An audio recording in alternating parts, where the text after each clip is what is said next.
Segunda-feira, Estação Hamburgo entrando no ar a partir de agora, mais uma Estação Hamburgo e hoje mais especial do que nunca, né? Segunda-feira, amanhã, terça-feira, Dia Internacional do Teatro, Dia Mundial do Circo e hoje a nossa homenagem aqui também no programa e muitos assuntos variados, a gente vai conversar durante essa uma hora com muitos assuntos bacanas para você, porque a bancada hoje promete.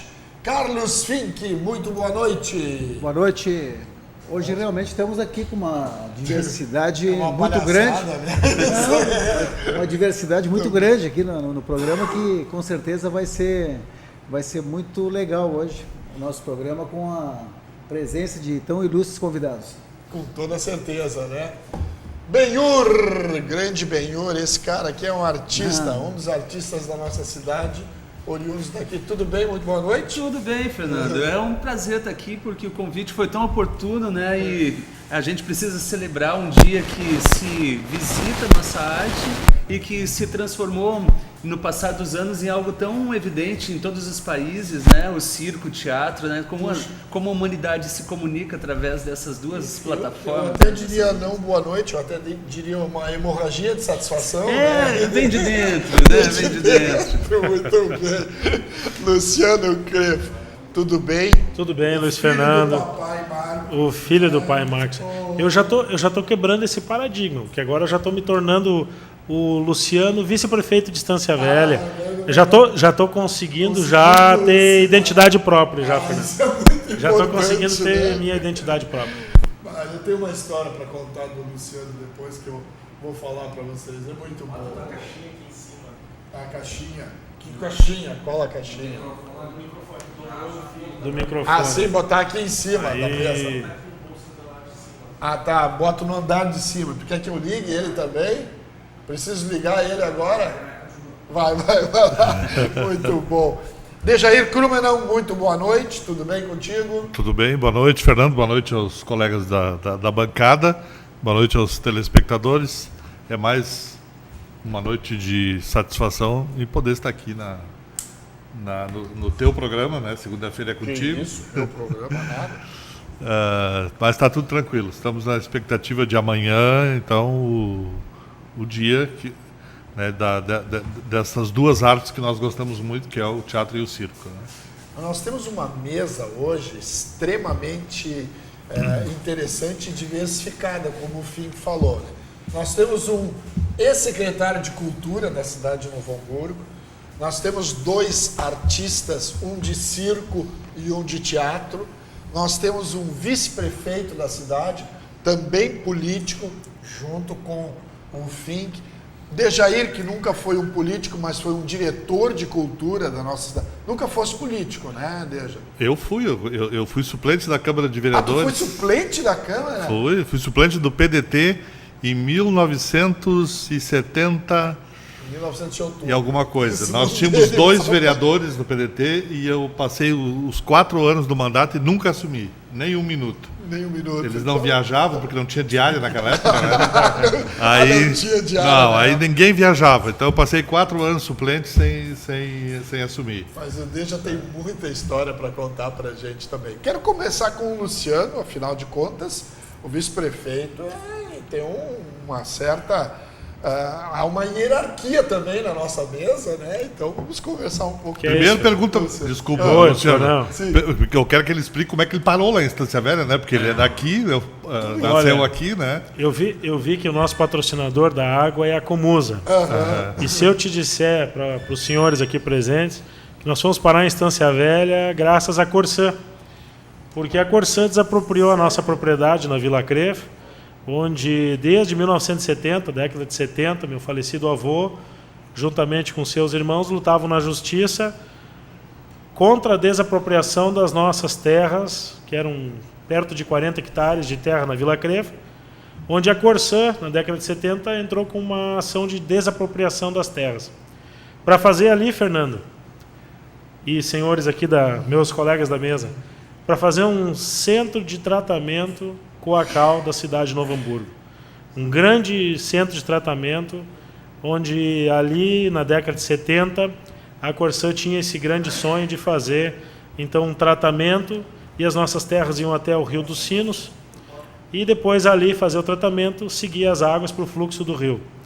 Bom, eu sou de 1975, eu fiz 43 anos de idade.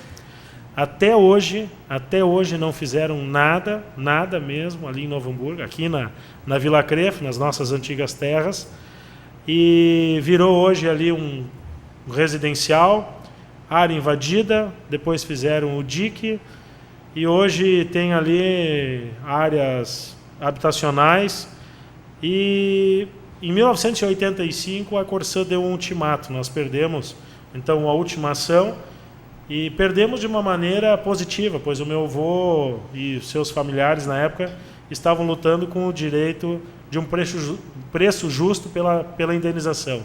Em 85 saiu então a causa ganha então para a família Creflo, e a gente, o meu pai também era proprietário de uma área de terras. Aí vocês ficaram ricos. Não, nós fomos indenizados com preço justo, mas desde aquela época o imposto de renda levou uma boa fatia e nos acabou levando para a Estância Velha, porque o meu avô, por parte de mãe, era proprietário de uma chácara lá e também já tinha falecido, e a minha mãe herdou aquela chácara juntamente com meus tios.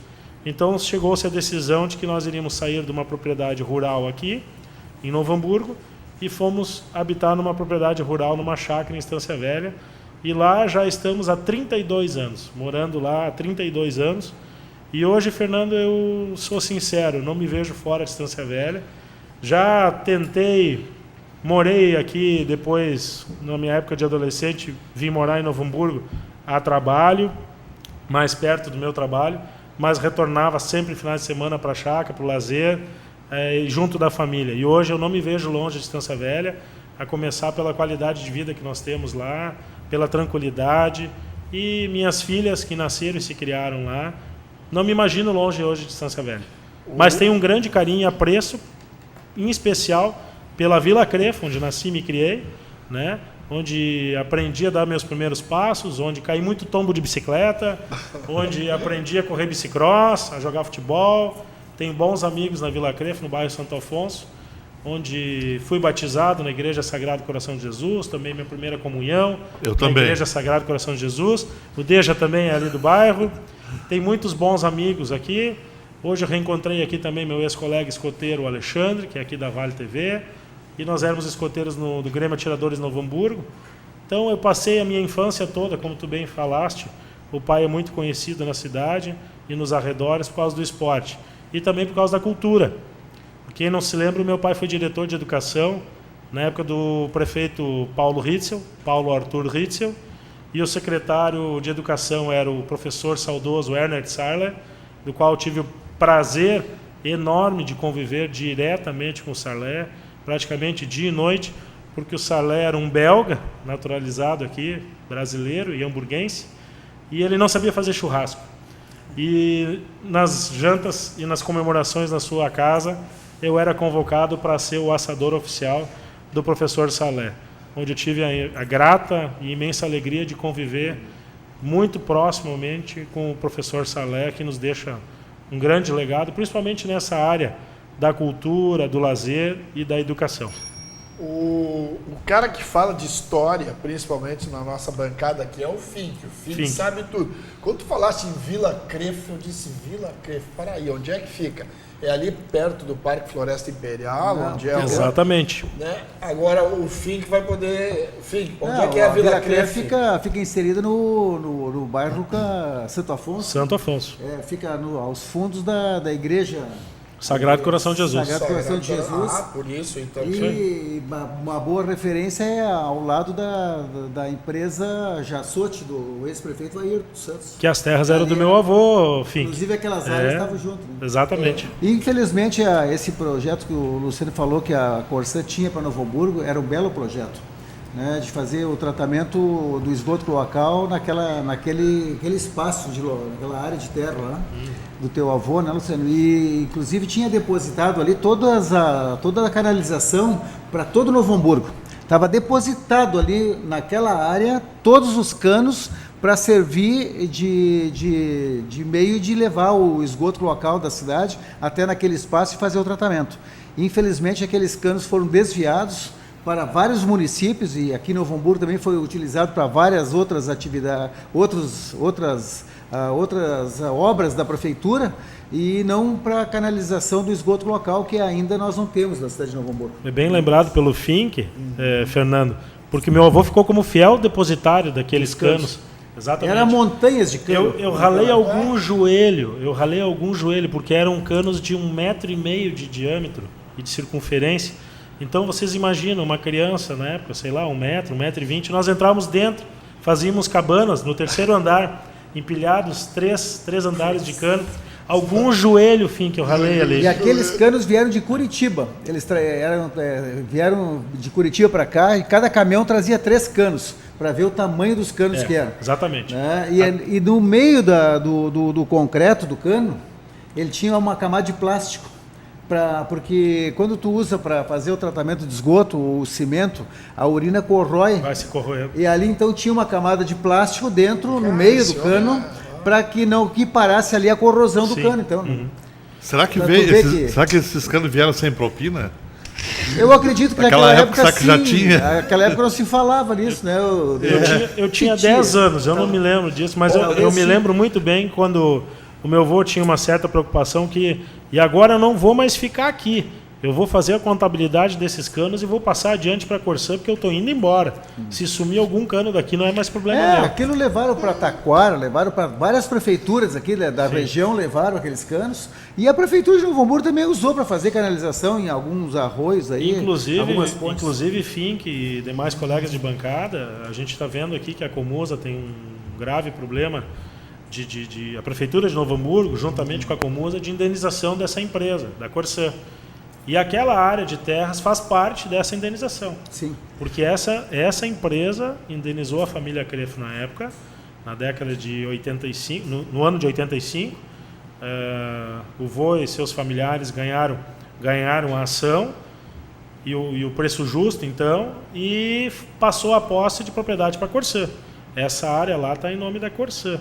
E depois veio com a desapropriação aliás, passando a empresa, municipalização da água através da Comusa, aquela área ficou para a Comusa. Eu não sei como é que vai ser uma bela batalha jurídica aí dessa área de terras que hoje tem uma vila lá, a Vila Marrocos está lá em cima, e eu acho que um grave problema aí para essa prefeitura. Benhur, eu te disse que nós ia aprender muito. Nós, como mais jovens aqui da bancada, nós dois, né? Mentira, Fernando. Muito aqui. Mas no imaginário da cidade, esse percurso que a gente está percorrendo pela história e também pelos acontecimentos que foram desencadeando que a cidade se transformou nesses últimos tempos, é uma visão lúdica, né, dos lugares e tudo. Eu sou de uma região... Tu morava lá por perto, né? Eu por um período sim, mas eu sou de uma região da Vila Kuntz, ali perto do Parcão, né?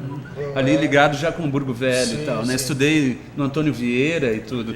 Só que fui escoteiro no Hansestaden da Oswaldo Cruz. Onde hoje a esposa do Alexandre é uma das voluntárias. Então esse percurso, né, de cidadão, de criança, adolescente, pedalando pela cidade, agora eu dei uma volta com vocês, acabei passando por vários lugares onde eu vivi, me diverti, né?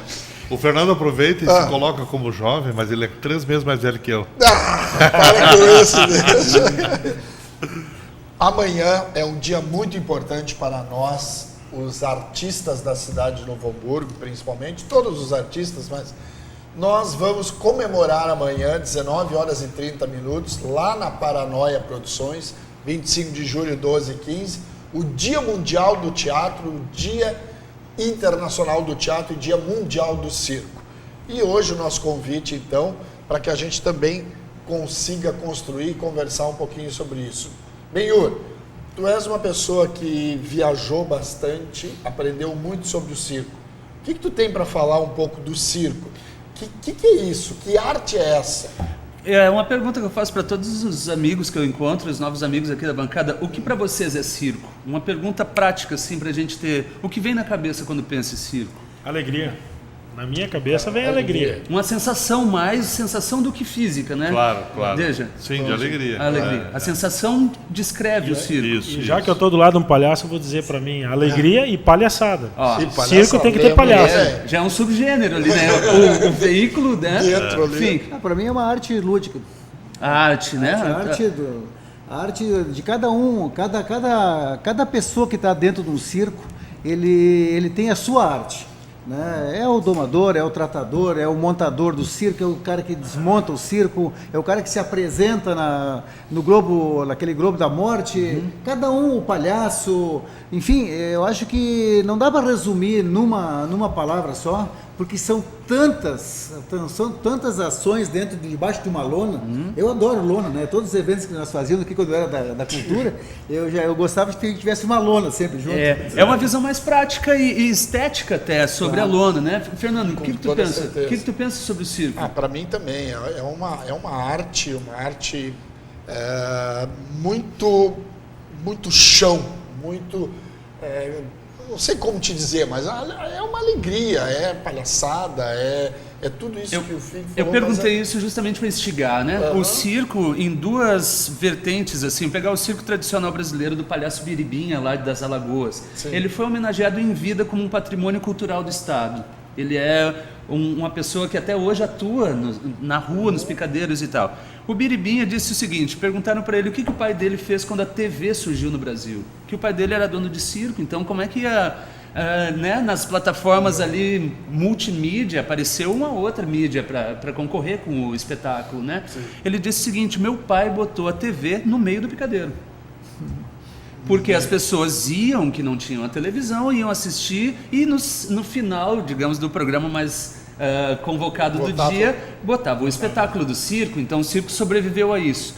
O diretor artístico do Cirque du Soleil diz que circo é uma sensação que a gente tem inexplicável, que permeia o risco, a euforia, o êxtase, muito mais antes e provocado, independente de quem promoveu aquilo, seja o palhaço, seja o trapezista, aquela sensação de que o trapezista não passaria para a mão do outro. Essa sensação seria a sensação circo, na cabeça da plateia e na cabeça do artista, quando ele conseguia promover esse limbo da imaginação, da fantasia, né? Ali estava o circo. Então, eu estou apoiado em duas plataformas. O Circo do Soleil, ele veio transformar muito do que é o circo hoje, né? E ele nasce em 82, a companhia do Circo do Soleil. O circo do Biribinha já deve vir de 6, 7 gerações. O pai trapezista, o outro era palhaço, os mamulengos já estavam ali, aquela cultura nordestina muito impregnada também, né? Aí eu passei por esses contextos. Porque eu vim do teatro, do Rodenbusch, do Marco Antônio Pereira, da Ângela Gonzaga, do Luz e Sena, e esse teatro foi me trazendo como um funil para dentro do circo.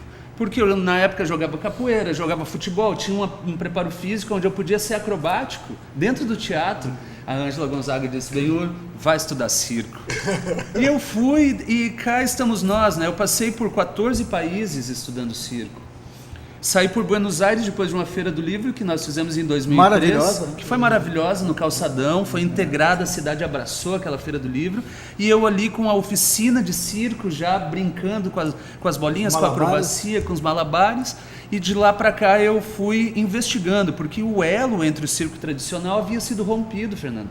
Ele, para se alcançar a prática do circo multidisciplinar como porque o trapezista ele é um pipoqueiro, o domador ele vai lá, ele é o operador de som, toca na banda em cima da orquestrinha, o palhaço ele tem que ir lá fazer a contrarregragem, então todo mundo está integrado em várias linguagens. Eu pensei, puxa, eu sou do teatro, cara, eu costuro figurino, toco um acordeon, mas como é que eu vou misturar isso tudo? E no Rio Grande do Sul não havia aquele núcleo de mestres e investigações mais profundas, que seria o cara que me ensinaria o arame, o monociclo, o fogo, o trapézio. Eu tinha que buscar em algum lugar isso, né? Aí essa viagem sai para o Buenos Aires, vai para o Rio de Janeiro, acaba em Estocolmo, na Suécia, num parque de diversões de 1880, antiguíssimo. E lá eu praticando com quem? Eu havia passado na audição da Escola Nacional de Circo do Rio de Janeiro, que até hoje existe, é formadora de grandes artistas que viajam pelo mundo todo. E eu passei na audição da escola e nas semanas seguintes ali eu passei na audição para ir para o Parque da Suécia. E eu tive a grata surpresa de saber que os meus colegas do parque eram os professores que eu teria na Escola Nacional de Circo. Então eu estava... Imagina, tá em casa. Estava em casa por 6 meses treinando com esses caras e tal. Depois dessa volta toda, eu tô de volta há 1 ano e meio em Novo Hamburgo. Passado, isso é de 2003, passado, a gente faz as contas e tem alguns anos aí, 15 anos, né? Fazendo 15 anos. Para 14 países, tem uma média boa, né? Eu gostaria de ter um circuito assim, que eu trabalhasse alguns meses no Brasil e 3 meses na Europa, alguns meses voltasse para casa, visse a minha mãe, os amigos e hoje, aparentemente, Novo Hamburgo tem acolhido os artistas de volta em casa, né? Um motivo do êxodo era um mercado de trabalho onde a gente atuava, mas outro tinha que dar um pulo em Porto Alegre, no Rio de Janeiro, em São Paulo, em Buenos Aires, tinha que buscar o circuito. Tu encontrou uma Novo Hamburgo diferente quando tu voltou? Opa! O que não está diferente depois de 15 anos, né, Fernando? Nessa velocidade de transformação da sociedade. A sociedade achou uma plataforma digital para interagir, e por isso que eu acho que tem tanto valor essa presença física hoje, porque daqui a um pouco isso está extinto. Vai ser tudo virtual. Eu vou estar conversando contigo lá, de outro lado, e a gente vai estar no mesmo programa de TV, né? Então essa relação física, humana, o circo ainda promove, o teatro ainda promove. O teatro é a arte que imita a vida, né? O circo... eu ouvi essa frase e trago comigo no coração, que é a mãe de todas as artes, porque ali está o teatro, ali está a música, ali está a fotografia, a dança, a acrobacia, ela se encontra no picadeiro, E né? se me permite, Benhur, inclusive está a arte da culinária. Justamente. Porque eu, agora estou falando de circo, e Fernando aqui também, me veio à memória uma trapezista e me chamou a atenção que nós admirando ela lá em cima no trapézio, depois ela estava vendendo maçã do amor. Tá vendo? E isso me chama muita atenção agora, e é exatamente como tu colocaste. A então questão junta tudo. Da multifunção que o artista circense tem que fazer, né? Ele é bilheteiro, ele é trapezista, ele é cozinheiro, palhaço, ele é tratador de animais, vendedor ele é de pipoca. faxineiro, E muito vendedor de pipoca. infelizmente, nós ainda não temos a cultura no Brasil de valorização dessa arte. Né? Assim que o Benhur estava falando aqui de todo esse talento que ele tem, que eu sou testemunho do talento, o Rodenbusch conhece muito mais o Benhur, o Dejair também, do que eu, mas eu acompanhei o Benhur um período enquanto eu estava de secretário da Cultura aqui na cidade, mas eu fico também pensando, Benhur, no Circo do Teleco. Né? Que coisa que não poderia acabar culturalmente, os governos não deveriam deixar terminar o Teleco, a nossa região aqui. Infelizmente, há poucos dias eu vi aí uma reportagem onde a família do Teleco estava se despedindo, agradecendo a sociedade, que eles iam partir para outra porque aqui não encontraram apoio. Ficou difícil, né? Terminaram o O Circo famoso Teleco. circo de lata, né, Fink?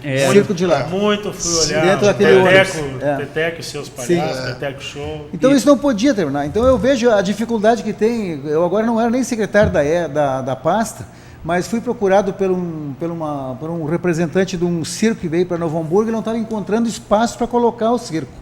Né? Ou porque não era compatível com o circo, ou porque cobrava muito aluguel, ou até porque não queriam alugar o espaço. Né? Eu tive que intervir para que fosse locado o espaço na FENAC para botar aquele circo. E eu nunca esqueço, eu fui lá visitar, na sessão do circo. Ele me chamou para o lado e me deu um envelope de presente para mim, assim. Eu estava com a minha namorada, daí eu disse, o que será que é? É uma recordação do circo, né? Peguei, botei no bolso o casaco, lá dentro eu vou olhar. Olhei, abri, era R$ 1.500. Aí, o que eu fiz? Eu tentei devolver no final do circo, não encontrei ele. No dia seguinte, eu peguei o Marcão, que era o diretor da guarda, pedi que ele me acompanhasse até no circo, lá não sabia o que era. Fui lá e devolvi o envelope para o dono do circo. Eu disse assim, aqui comigo não tem isso. E levei uma testemunha junto. Sim. O Marcão está nos ouvindo, normalmente ele assiste o programa. Né? Ele é testemunha disso que eu levei junto. Ele não sabia o que eu estava fazendo. Levei o envelope de volta. E ele quis com toda a força que eu recebesse aquilo. Eu disse, muito obrigado, isso é o teu trabalho, isso é o teu dinheiro. É uma realidade que o circo enfrenta, Isso, né? para eles é comum isso, viu, DG? É comum isso. É comum. Porque eu lutei para que eles pudessem se instalar e eles pagaram aluguel para a FENAC lá. E o diretor, o presidente, não aceitou, não queria alocar para eles lá no estacionamento da FENAC. Eu intervi com o prefeito Tarcísio e ele liberou, e mandou liberar. E então ele queria fazer um gesto de carinho, eu não aceitei porque esse é o trabalho dele, é tão difícil.